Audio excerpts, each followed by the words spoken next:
Ang vase na ito ay ang tinatawag na masculine vase. Malaki ito at pawang hugis na pinaghalo-halong kalamnan ng sangkalalakihan. Hinding-hindi pwedeng hawakan hanggat hindi ka binibigyan ng permiso nito. Magagawa mo lamang ito kapag sinabihan mo ito ng mga maaamong salita habang nakaluhod sa lapag na may bubog.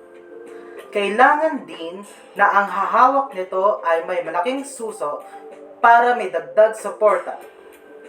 Ang huling humawak nito ay nakoma dahil tila naging clingy ang vase sa kanya. Wala na nagtangkang hawakin ito pagtapos nun. Maraming bulong-bulungan kung saan ito ay nagmula at sino ang gumawa nito. Ngunit iisa lamang ang siguradong dahilan para maging epal sa pag-usbong ng lipunan.